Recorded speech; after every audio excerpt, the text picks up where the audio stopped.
অনিবার্য কারণবশত ত্রিপুরা মধ্যশিক্ষা পর্ষদ পরিচালিত এবছরের বছর বাঁচাও পরীক্ষা 13 জুলাই নির্ধারিত দিনের পরিবর্তে অনুষ্ঠিত হবে 15 জুলাই। টিবিএসই পরিচালিত বছর বাঁচাও আজকের পরীক্ষা অর্থাৎ 13 জুলাই পরীক্ষা আগামী 15 জুলাই অনুষ্ঠিত হবে। চলতি মাসেই পরীক্ষার ফলাফল প্রকাশ হতে পারে, জানালেন টিবিএসই সভাপতি ডক্টর ধনঞ্জয় গণচৌধুরী।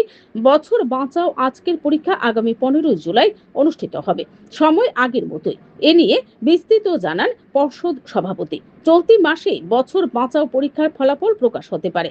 বছর বাঁচাও পরীক্ষায় মাধ্যমিকে 756 জন, উচ্চ মাধ্যমিকে 1570 জন আবেদনকারী। Bureau report, BTV Tripura news. পরীক্ষা তো শেষ হবার দিনটা একদিন পিছিয়ে গেল, 15 তারিখ, আগে 14 তারিখ শেষ হবার ছিল, এখনই আমাদের পরীক্ষা শেষ হবে 15 তারিখ। তারপরে খাতা দেখা এবং আনুষঙ্গিক আরও কিছু বিষয় আছে। আশা করি এই মাসের 25-এর মধ্যে আমরা রেজাল্ট আউট করে দেওয়ার চেষ্টা করব। দেখা যাক, যদি প্রাকৃতিক দুর্যোগ আমাদের বাধা না দেয়, আমরা চেষ্টা করব বাই 25th রেজাল্টটা যেন আউট করে দিতে।